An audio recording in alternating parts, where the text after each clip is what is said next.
Today we're going to be opening my most anticipated book of the year.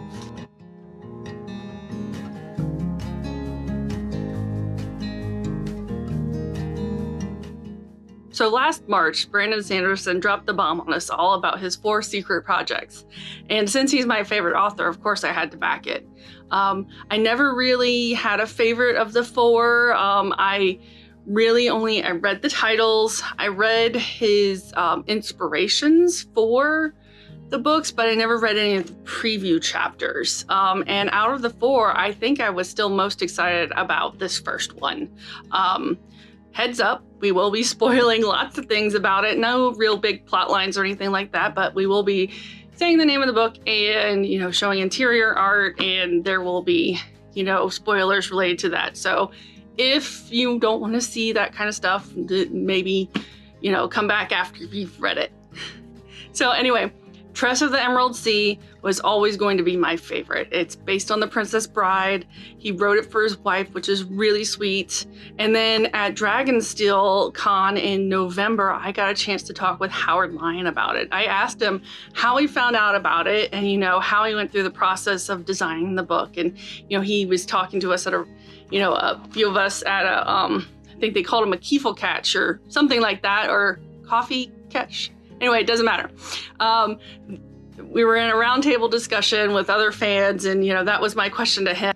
So he went through the process about how Brandon called him and Steve Argyle over one day and told him about the secret books and, pretty much let him loose with whatever he wanted to do with the books. He designed the cover, he designed the interior art, he designed the little chapter heading images and all of that stuff. He got really emotional and he said, and my name's going on the cover. And, he got really overwhelmed with that because it's just such an awesome thing of Brandon Sanderson to do, that these artists that have so much detail in these books to go on the cover with him. And I just think that's awesome.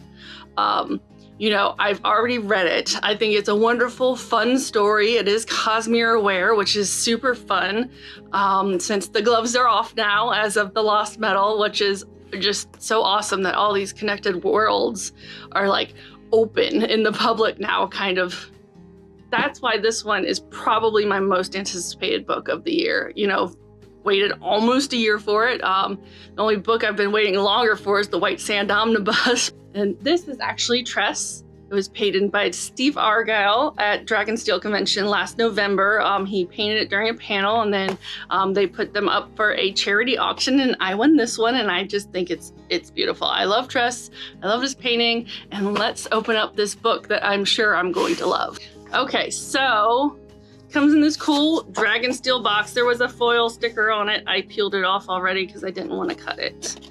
It was just a gold foil sticker. It said Secret Project 1 on it, and it had a little Dragonsteel symbol in the box. So we open it up, and it says, a story doesn't live until it's imagined in someone else's mind. Which is super fun. Something that got added during the course of the Kickstarter was everyone is, gonna get pins included in all the boxes, and the swag boxes and the book boxes. And so in the Hoyd box, it was obviously Hoyd. And in this box we get Vin. It was very cool. She's number 1 because they were supposed to be first, but yeah, that's awesome. Spoiler warnings. This box contains an epic adventure. 2023 begins with the world premiere of Secret Project number 1. Welcome to the year of Sanderson. Super excited. It says Tress of the Emerald Sea, and a little description. We have Tress sparkly bookmark, Tress sticker, Cosmere character pin. This month we have Vin from the original Mistborn trilogy, and then an epic bookmark as a bonus backer gift. So the epic bookmarks, if you don't know, are just very large bookmarks that they've been doing for past few years, past releases. And this is the only box that's going to be getting an epic bookmark, but all the book boxes will have sparkly bookmarks, stickers, and pins. All right, so we have paper. I'm just gonna peel off here. Oh, and first we have Tress sticker. It's just got Tress in front of her verdant moon holding her teacup and reaching out to her adventure, which is really fun. Here is the sparkly bookmark. It's the image, it's the same image on both sides, but one is a close-up. If you have Cytonic and got their swag pack with it, it's very similar to that. It's like the thickness of a credit card, very sparkly. You know, it's the image of Tress sitting on the steps. Next up, we have the epic bookmark, which shows Hoyd in front of his little planets, and then on the back it says World Hopper. It's got a little bit of foiling and it's shiny. It's very nice, very similar to the other, getting distracted by the book down here. Very similar to the other epic bookmarks they've done already, but I really like the O in World Hopper is the Cosmere symbol, so that's really fun, and then have some constellations with different planets pointed out on them. Okay, I'm really excited. In your hands, you can feel that it's a quality book. You know, it's got weight to it. Really nice material on the cover, some sort of vegan leather. Then we have foiling and embossing here. Oh, it's so pretty. And then you have on the spine, you have Tress of the Emerald Sea, Brandon Sanderson. Again, on the front, Tress of the Emerald Sea, Brandon Sanderson, with illustrations by Howard Lyon. You know, so he does get to go on the cover. And then on the back, it's got the first few lines of the book. It says, "In the middle of the ocean, there was a girl who lived upon a rock. This was not an ocean like the one you have imagined, nor was the rock like one you have imagined. The girl, however, might be as you imagined, assuming you imagined her as thoughtful, soft-spoken, and overly fond of collecting cups." Oh, it's just, I love it. I love this book. This cover is just amazing. The detail on it is just so detailed. Like the craters and the moon and the vines around the moon, and then the little shadows on the rock you can see. It's just really, really cool. Then you get very nice end papers with Tress's cups, front and back.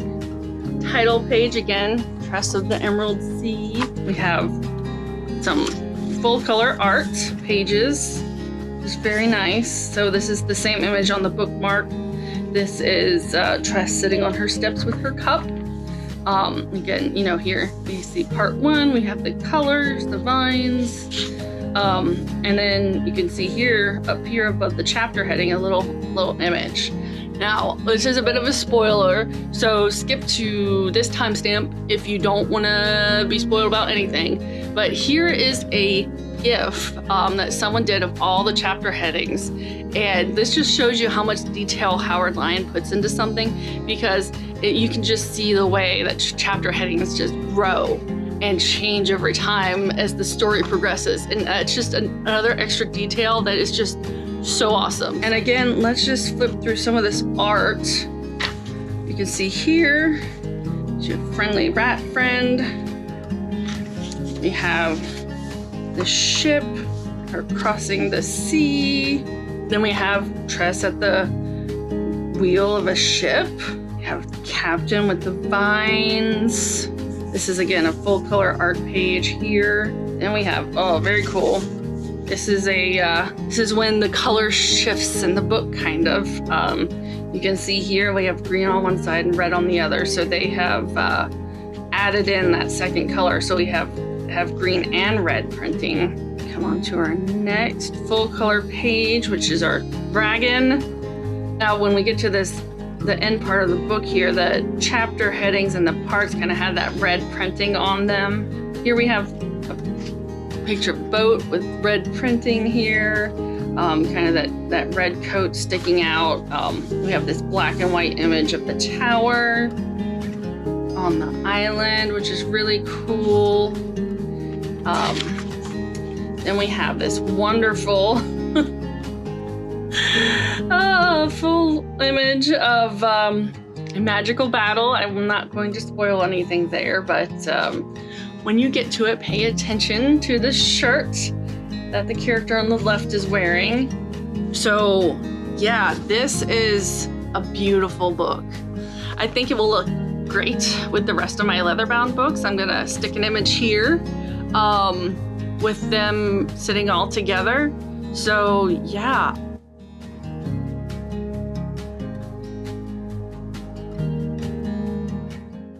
Okay, so my TBR was at 13, and I read Farilane, and it was wonderful and beautiful, and it was a really emotional ending, so I was looking for something a little bit lighter to read next.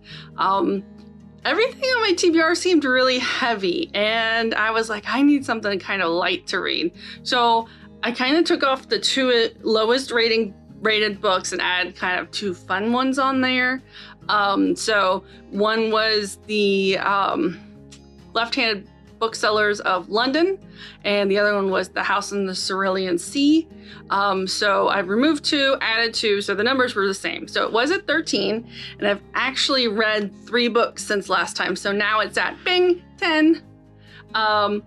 So yeah, this one does not add to my TBR because I've already read it. So I did get back down to 10. I'm kind of in a book drought right now because shipping from the UK only just started back up. So hopefully next week I'll have some more books to show you guys. But until then, happy reading.